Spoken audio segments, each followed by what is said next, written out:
اللہ تعالیٰ نے تنبیہ کے انداز کے اندر حضرت انسان کی اس فطرت کو بیان بھی فرمایا اور اس کو جھنجھوڑ کر کے کہا کہ تیرا ان دنیا کی بھول بھلائیوں میں کھو جانا مقصد نہیں تھا، تیرا مقصد اپنے مالک کی رضا جوئی اور اس کے قرب کی تلاش تھی۔ تو فرمایا بل توسرون الحیات الدنیا، تمہارا ترجیحی انداز کیا ہے کہ تم دنیا کی جیتی زندگی کو ترجیح دیتے ہو، والآخرۃ خیر وابقی، حالانکہ آخرت بہتر بھی ہے اور آخرت دائمی بھی ہے، نہ ختم ہونے والی زندگی ہے آخرت، کبھی ختم نہیں ہوگی۔ یہ دنیا جتنی بھی ہو، ایک آدمی 100 سال بھی زندگی پائے تو پھر بھی تو موت ہی ہے۔ حضرت موسیٰ علیہ السلام کے پاس جب قبض روح کے لیے اسرائیل آئے تھے تو پوچھا کدھر آئے ہو؟ کہا قبض روح کے لیے آیا ہوں، تو انہوں نے تھپڑ لگا دیا تھا، فلطم علی وجہہ۔ تو واپس چلے گئے تو کہا مالک ایک ایسے شخص کے پاس بھیجا جو مرنا ہی نہیں چاہتا، تو کہا پھر جا میرے بندے کے پاس اور اسے کہہ کہ ایک بیل کی پشت پہ ہاتھ رکھیے گا اور جتنے بال نیچے آئیں گے اتنی عمر بڑھا دیں گے۔ حاضر خدمت ہوئے، پوچھا کہ پھر دوبارہ آگے ہو؟ کہا کہ بس آپ کے عمر کے اضافے کا سندیسہ لے کر آیا ہوں، کسی بیل پہ ہاتھ رکھیے گا، جتنے بال نیچے آئیں گے اتنی عمر بڑھا دی جائے گی۔ تو بولے پھر کیا ہوگا؟ کہا پھر موت۔ کہا اگر پھر بھی ہے تو ابھی روح قبض کر، 100 سال بھی جئیں گے تو پھر بھی موت ہے، موت ہے ہنگامہ آرا کلزم خاموش میں، ڈوب جاتے ہیں سفینے موج کیا ہوش میں۔ اگر کسی نے ہمیشہ رہنا ہوتا اس ظاہری زندگی میں تو انبیاء کو موت نہ آتی، لیکن یہ ضابطہ ان پر بھی پورا ہوا۔ شہنشاہ، کج کلا بادشاہ، بڑے بڑے حکامات، دانشور، صحت مند افراد بھی آغوش موت میں اتر گئے۔ میں اور آپ ہوتے کیا ہیں؟ ہم تو ایک ایسا جرثومہ جو خوردبین سے بھی پورا دکھائی نہیں دیتا، اس نے پوری دنیا کو ہلا کے رکھ دیا۔ انسان ذرا دیکھ تو ہے کیا، وما یعلم جنود ربک الا ھو، اللہ کے لشکروں کو تو جانتا ہی نہیں ہے کہ اس کے لشکر کیسے ہیں۔ وہ لنگڑے مچھر سے نمرود کے تکبر کو خاک میں ملانا جانتا ہے، وہ ابابیلوں سے ہاتھی مروانا جانتا ہے، وہ کرونا وائرس سے پوری دنیا کا نظام معطل کرنا جانتا ہے، اس کے لیے کوئی مشکل نہیں ہے۔ والآخرۃ خیر وابقی، کہا آخرت بہتر بھی ہے، دائمی بھی ہے۔ زندگی تو گزر ہی جاتی ہے جیسے گزرے، اصل زندگی آخرت کی زندگی ہے۔ خندق کھودتے صحابہ پر پیار آیا تو یہی کہا اللہ زندگی وہی ہے جو آخرت کی زندگی ہے، میرے انصار کو بھی بخش دے، میرے مہاجروں کو بھی بخش دے۔ یہ زندگی اچھی بنا لیں، میں نہیں آپ کو روکتا، گھر بھی اچھا بنا لیں، گاڑی بھی آپ کے پاس اچھی ہونی چاہیے، اچھا کھائیں اچھا پہنے، بالکل نہیں روکتا، شریعت بھی منع نہیں کرتی، لیکن یہ چیزیں اگر آخرت کے سودے پر ہوں، آخرت کو برباد کر کے حاصل کی جائیں تو یہ خسارے کا سودا ہے۔ اور اگر آخرت کا کچھ نہیں بگڑتا اور دنیا کی زندگی بھی سنورتی ہے تو یہ راستے ملتے ہیں، ہمارا دین ہمیں راستہ دیتا ہے۔ تو آئیے یہ جہاں بھی سوار لیجئے، وہ جہاں بھی سوار لیجئے، میں اور آپ ایک ایک سانس اللہ کے لیے، اس کے رسول کے لیے بسر کریں۔ ہم جئیں تو اس کے لیے، ہم مرے تو اس کے لیے۔ اللہ ہم کو دنیا آخرت کی بلائیاں نصیب فرمائے۔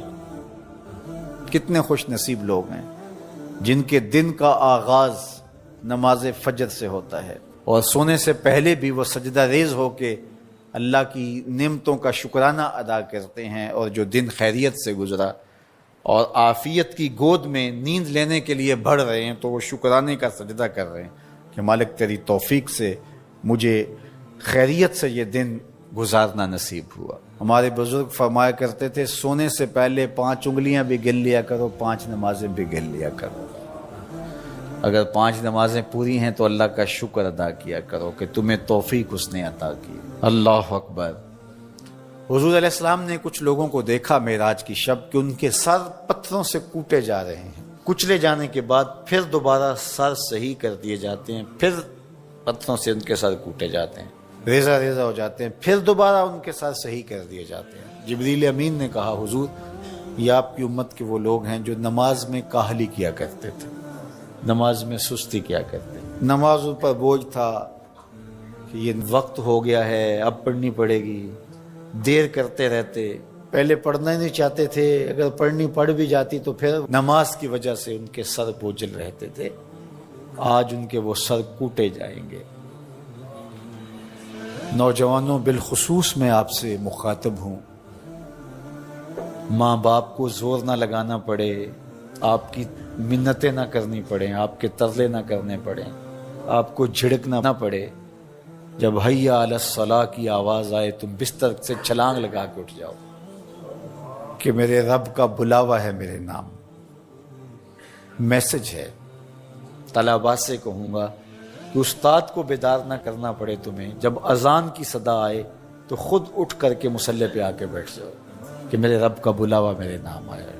اپنے ہم عمر لوگوں سے کہوں گا طبیعت کی کمزوریوں کے باوجود رب کے بلاوے پہ مصلی پہ بیٹھ جاؤ۔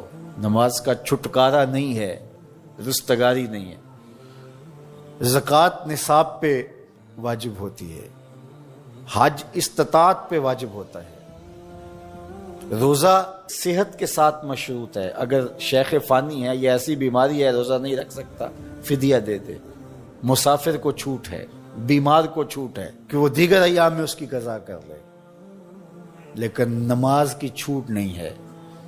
بیمار ہے تب بھی پڑھے گا، صحت مند ہے تب بھی پڑھے گا، حضر میں ہے تب بھی پڑھے گا، سفر میں ہے تب بھی پڑھے گا۔ بالغ کے اوپر نماز کی کسی صورت میں بھی رخصت نہیں ہے۔ کھڑے ہو کے نہیں پڑھ سکتا، بیٹھ کے پڑھ لے، بیٹھ کے نہیں پڑھ سکتا، لیٹ کے پڑھ لے، اشارے سے پڑھ لے۔ وضو کے لیے پانی دستیاب نہیں ہے تو تیمم کر لے، حالت سفر میں ہے قصر کر لے، آدھی پڑھ لے، پوری نہ پڑھے۔ دشمن کے مقابلے میں ہے صلاۃ الخوف کی صورت میں پڑھ لے۔ یہ نماز کا مسئلہ ہے، اتنی اہم نماز ہے۔ تو جن کے سر بوجھل رہے نماز سے، سردیوں میں ہوتا ہے اوپر نیچے نمازیں آ رہی ہوتی ہیں، ابھی عصر پڑھ کے گھر پہنچے تو پھر مغرب کی آ گئی، مغرب گھر کے پہنچے تو پھر عشاء کی آ گئی، تو کئی لوگ کہتے ہیں اے تو مولویاں نے آت چکی ایک، ابھی تو پڑھ کے آئے ہیں۔ تو کیوں شوق نہیں ہے تمہیں؟ ایک نماز کے بعد وہیں بیٹھ کے دوسری نماز کے انتظار میں مسجد میں قیام کرنے والا، اللہ اکبر، فرشتے ناز برداریاں کرتے ہیں۔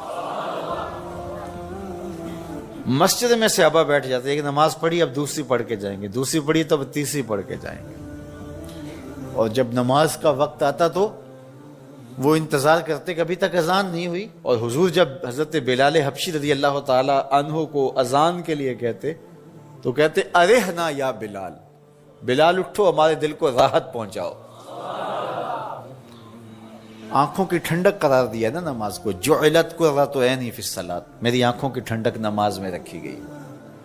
تو یہ دل کا قرار ہے، راحت قلب محمد ہے صلی اللہ وآلہ وسلم۔ اللہ اکبر، یہ معراج کا تحفہ خاص ہے جو ہمیں نصیب ہوا۔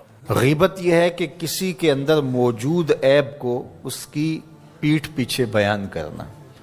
سیدہ عائشہ رضی اللہ تعالی عنہا سے مروی ہے، انہوں نے حضور سے پوچھا کہ بعض اوقات کسی میں کوئی عیب موجود ہوتا ہے اور اس کو اگر بیان کیا جائے، وہ تو اس کے اندر موجود ہوتا ہے، تو فرمایا اس کو اگر بیان کیا جائے جو موجود ہوتا ہے یہی تو غیبت ہے، اور اگر موجود نہیں ہے تو بیان کیا جائے یہ تو بہتان ہوگا، جو کبیرہ گناہوں میں سے ایک گناہ ہے۔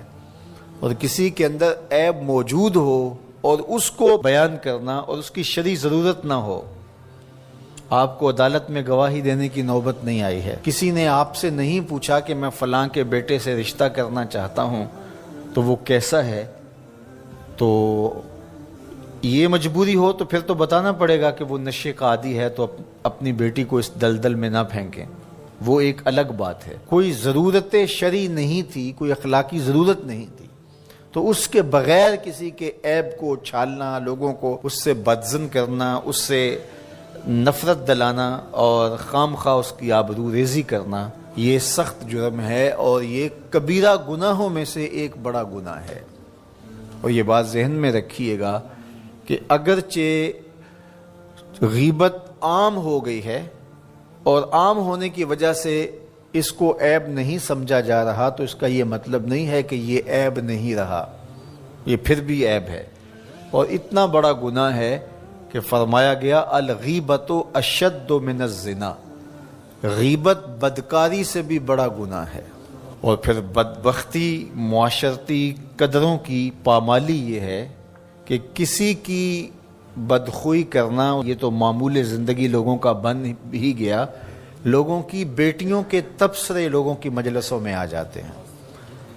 یہ کتنی بد نصیبی ہے کہ کسی کے گھر کی باتیں وہ 100% درست ہی کیوں نہ ہو، اس کی بیٹی کا تذکرہ، ماں بہن کی باتیں چوپالوں میں، بیٹھکوں میں، مجلسوں میں گونجتے ہوئے کہکہوں کی صورت کے اندر بیان ہوں، تو ذرا بتائیے کہ وہ معاشرہ کوئی معاشرہ ہے؟ آج میں اور آپ دیکھیں کہ ہم کہاں کھڑے ہیں۔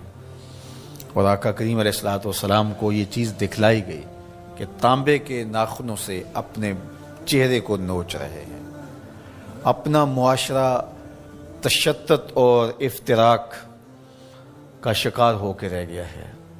یہاں یہ بات بھی میں کہنا چاہوں گا کہ بریکنگ نیوز کے نام سے جس طرح سے چینلز کی دوڑ لگی ہوئی ہے، اور اس میں یہ نہیں دیکھا جاتا کہ کسی کی عزت کو اچھالنا قرار پا رہا ہے اور اس کا کیا نقصان اس معاشرے میں ہوتا ہے۔ اور تیسری بات یہ ہے کہ برائی کو نشر کرنے سے برائی کی حوصلہ افزائی بھی ہوتی ہے، اور لوگ گناہ میں دلیر ہوتے ہیں، اور اگر اس کو بیان کرنا ناگزیر بھی ہو جائے تو اس کو 100 پردوں میں ملفوف کر کے بیان کرنا چاہیے۔ ایک زمانے میں اگر کوئی ایسی خبر لگتی بھی تھی تو لکھا ہوتا تھا نون اور میم، نام نہیں لکھا ہوتا تھا۔ دونوں قابل اعتراض حالت میں پائے گئے اور پولیس نے موقع پر گرفتار کر لیا۔ تو نون اور میم لکھا ہوتا اور قابل اعتراض حالت، بس یہی ہوتا۔ اور اب یہ بریکنگ نیوز کے چکر کے اندر کیمرہ لے کے اندر گھس جاتے ہیں اور قوم کو دکھا رہے ہوتے ہیں۔ اور ہم اگر میڈیا پہ آئیں اور دیکھیں تو لگتا ہے کہ معاشرے کے اندر برائیاں ہی برائیاں ہیں، اچھائیاں نہیں ہیں۔ تو میں ایک دفعہ ایک میڈیا کے ساتھی سے کہا کہ نیوز ویلیو صرف برائی ہی کی کیوں ہے، نیوز ویلیو اچھائی کی کیوں نہیں ہے؟ اچھائی کو بیان کیا جائے، برائی کو بیان کرنا مقصود بھی ہو تو اس کے لیے ملفوف لفظ ہونے چاہیے۔ آپ سورہ یوسف پڑھ سکتے ہیں، قرآن مجید کا اسلوب دیکھ سکتے ہیں، پوری سورت کے اندر منفی کرداروں کا نام نہیں ہے، چاہے وہ حضرت یوسف علیہ السلام کے بھائی ہوں یا عزیز مصر کی بیوی ہو، ان کا کنایے سے ذکر کیا گیا۔ اور جو مثبت کردار تھے، سورہ یوسف اٹھا کے دیکھیے، بار بار یوسف صدیق کے لفظ آ رہے ہیں، یوسف یوسف کی پکار آ رہی ہے، حضرت یعقوب کا ذکر آ رہا ہے۔ اللہ اکبر۔ تو اچھے کرداروں کو ابھارا جائے اور برے کرداروں کا ذکر کرنا بھی ہو تو ملفوف طریقے سے، تو معاشرے میں صالحیت پیدا ہوتی ہے۔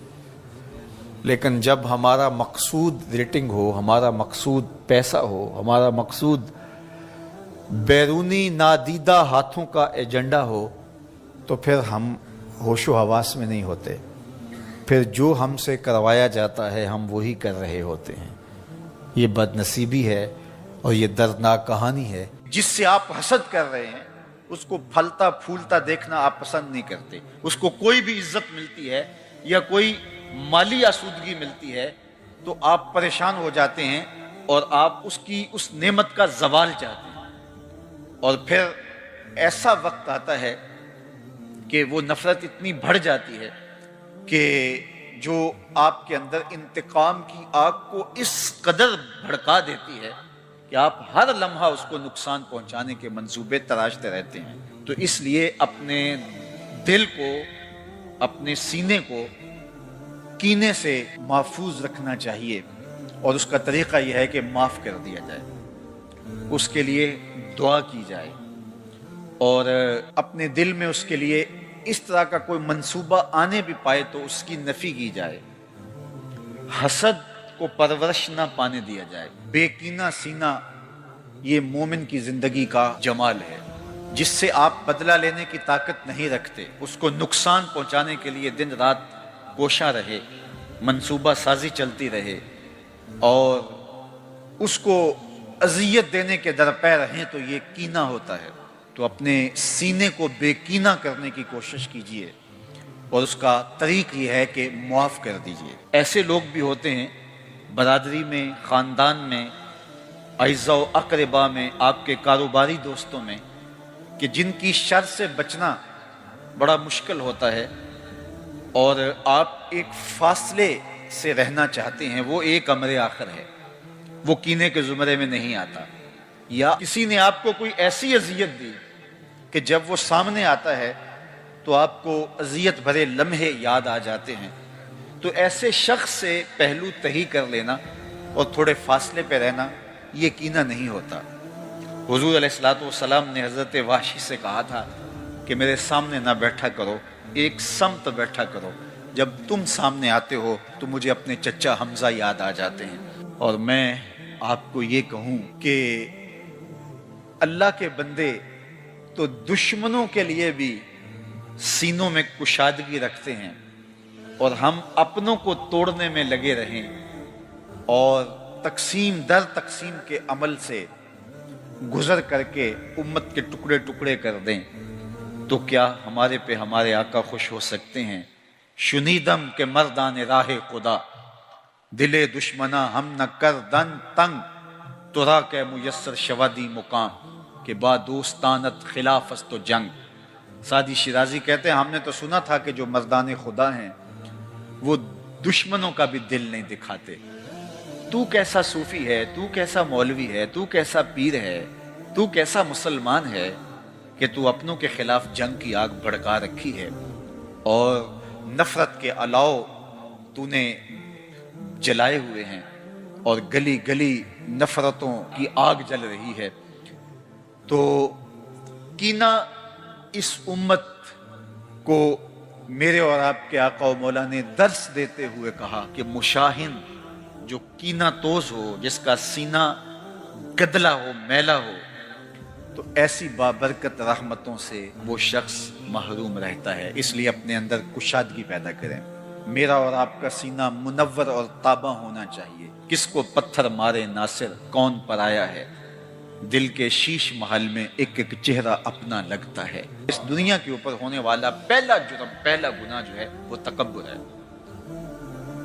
اللہ تعالیٰ نے جب حضرت آدم علیہ السلام کے لیے سجدہ کرنے کا حکم دیا فرشتوں کو، تو شیطان نے، ابلیس نے، عزازیل نے انکار کر دیا۔ ابا واستکبر وکان من الکافرین، اس نے انکار کیا بوجہ تکبر۔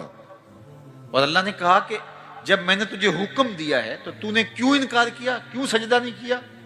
تو وہ دلیل لے کے کھڑا ہو گیا، خلقتنی من نار وخلقتہ من طین، کہ میرے مالک مجھے تو نے آگ سے پیدا کیا، اسے مٹی سے پیدا کیا۔ مٹی کو پھینکے تو اوپر سے نیچے آتی ہے اور آگ بھڑکتی ہے۔ تو کہا آگ افضل ہوئی، مٹی مفضول ہوئی، تو افضل مفضول کو سجدہ کیسے کرتا؟ ایک دلیل لے کے کھڑا ہو گیا۔ اللہ چاہتا جل شانہ تو اس کی دلیل کے بخی ادھیڑ کے رکھ دیتا، لیکن وہ اس قابل ہی نہیں تھا کہ اس کو جواب دیا جائے، بلکہ کہا نکل جا میرے دربار سے۔ قیامت تک کے لیے راندہ درگاہ کر دیا گیا، اور ذلت و رسوائی کا طوق اس کے گلے میں ڈال دیا گیا۔ تکبر نے عزازیل کو، جو معلم الملکوت تھا، معلم الملائکہ تھا، فرشتوں کا استاد تھا، اس کو کس گڑھے میں پھینک دیا۔ تو ایک انسان کو زیبا نہیں ہے کہ وہ تکبر کرے۔ تکبر کی کوئی صورت اللہ کو پسند نہیں ہے۔ حضرت ابو بکر صدیق رضی اللہ تعالیٰ عنہ نے عرض کی یا رسول اللہ صلی اللہ علیہ وسلم، جب آقا کریم نے فرمایا ما اسفل من الکعبین، جو ٹخنوں کی جگہ ازار سے، تہبند سے جو ہے وہ ڈھمپ جائے تو وہ جگہ جہنم کی آگ میں جلائی جائے گی۔ تو عرض کی حضور میرا پیٹ بزرگ ہے جس کی وجہ سے سلوار ڈھلک کے جو تہبند ہے وہ نیچے آ جاتا ہے، تو فرمایا کہ تم اس سے بری ہو، اس لیے کہ بوجہ تکبر نہیں ہے۔ تو بوجہ تکبر اگر کوئی شخص اپنی شلوار کو، اپنے ازار کو، اپنے تہبند کو نیچے لٹکائے تو وہ جہنم کی آگ کے اندر وہ اتنی جگہ جلائی جائے گی۔ اللہ اکبر۔ جو اپنی شلوار کو ٹخنوں سے نیچے لٹکائے تو وہ برستی رحمتوں سے محروم کر دیا جاتا ہے۔ اور یہ بات بھی ذہن میں رکھیے گا کہ جو عورتیں اپنی شلوار کو، پاجامے کو اوپر رکھتی ہیں وہ بھی اس کے زمرے میں آتی ہیں۔ مرد کو حکم ہے کہ وہ تہبند کو، اپنی شلوار کو اوپر کرے تاکہ ٹخنے ننگے ہوں، اور عورت کو حکم ہے کہ وہ نیچے کرے تاکہ ٹخنے ڈھانپے جا سکیں۔ عجیب فلسفہ ہے۔ عورت کو جو حکم دیا ہے کہ تم نیچے کرو وہ اوپر کو کھینچ رہی ہے، اور مرد کو حکم دیا کہ تم اوپر کرو، تو وہ نیچے کو جو ہے وہ اس کو لٹکا رہا ہے، جس طرح یہ تہیہ کر رکھا ہے کہ اللہ کے حکم کی نافرمانی کرنی ہے۔ تو تکبر اللہ کو کسی صورت بھی قابل قبول نہیں ہے۔ قیامت کے دن جب سور پھونک دی جائے گی اور کوئی باقی نہیں رہے گا، اور اللہ تعالیٰ حضرت اسرائیل سے کہے گا کون باقی ہے، تو وہ کہے گا مالک میں باقی رہ گیا ہوں، تو اللہ تعالیٰ فرمائے گا کہ موت تم بھی آغوش موت میں چلے جاؤ، تو وہ بھی جو ہے وہ موت کی آغوش میں چلے جائیں گے، اب کوئی موجود نہیں ہوگا۔ تو اللہ تعالیٰ پھر خطاب فرمائے گا، تو خطاب یہی ہوگا این الملوک، بادشاہ کہاں ہیں؟ تو کون سر اٹھا سکے گا؟ آج تو دنیا کے کتنے جھوٹے خدا بنے پھرتے ہیں، وہ سمجھتے ہیں کہ ہمارے بغیر چرخ کا پہیہ ہی نہیں گھومتا، دنیا چل ہی نہیں سکتی۔ پھر سارے سوئے ہوئے ہوں گے، پھر اللہ فرمائے گا این المتکبرون، تکبر کرنے والے کہاں ہیں؟ کوئی سر نہیں اٹھا سکے گا، سارے جو ہے وہ زمین کے اوپر سوئے پڑے ہوں گے، آغوش موت میں ہوں گے۔ پھر اللہ فرمائے گا ان الملک، میں ہی بادشاہ ہوں، کبریائی میرے لیے ہے، تکبر مجھے زیبا ہے۔ اللہ ارشاد فرماتا ہے کہ الکبریاء ردائی، کبریائی میری چادر ہے، جو مجھ سے میری چادر چھیننا چاہے میں اس کو آتش دوزخ میں ڈال دوں گا۔ اللہ اکبر۔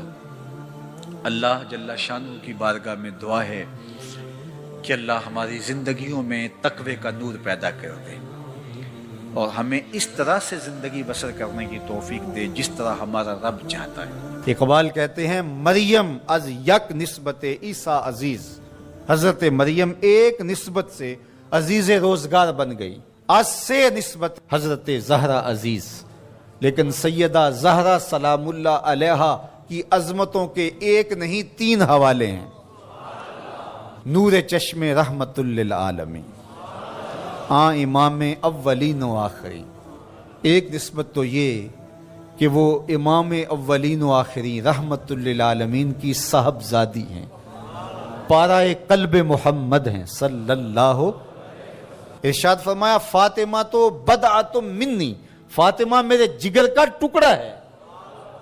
اور جب سیدہ فاطمہ سلام اللہ علیہا حضور کو ملنے آتی تو آقا کریم اٹھ کے استقبال کرتے، فاجلسھا فی مجلسہ، اور اپنی مسند پہ بٹھاتے، مرحبا کہہ کے استقبال کرتے اور اپنی بیٹی کی پیشانی پر بوسہ دیتے۔ کیا پیار تھا! جب کہیں سفر پہ جانا ہوتا تو سب سے آخر میں سیدہ پاک سے ملتے، اور جب سفر سے واپس لوٹتے تو سب سے پہلے سیدہ پاک سے ملتے، تاکہ درمیان کے اندر جو فراق کے لمحے ہیں وہ کم سے کم ہوں۔ کوئی باپ ایسا نہیں ہے کہ جو اپنی بیٹی سے محبت نہ کرتا ہو، باپ ٹوٹ کے پیار کرتے ہیں بیٹیوں سے، لیکن جو پیار حضور کو سیدہ فاطمہ سے تھا وہ انوکھا ہی پیار تھا۔ اور دوسرا شرف بانوے آن تاجدار حل آتا، مرتضی مشکل کشا شیر خدا۔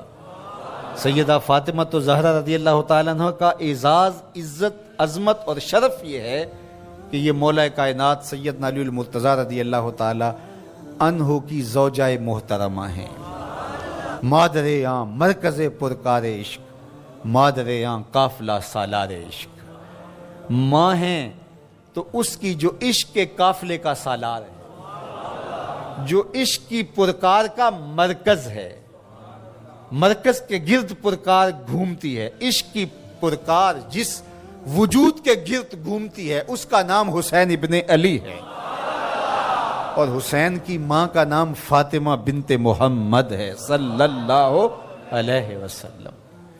ذرا نسبتیں دیکھیے، سیدہ فاطمہ تو زہرا کا بابا نبیوں کا امام، سیدہ فاطمہ تو زہرا کا شوہر ولیوں کا امام، سیدہ فاطمہ تو زہرا کے بیٹے جنت کے جوانوں کے سردار، اور سیدہ فاطمہ تو زہرا سلام اللہ علیہا کی اپنی عظمت سنیے۔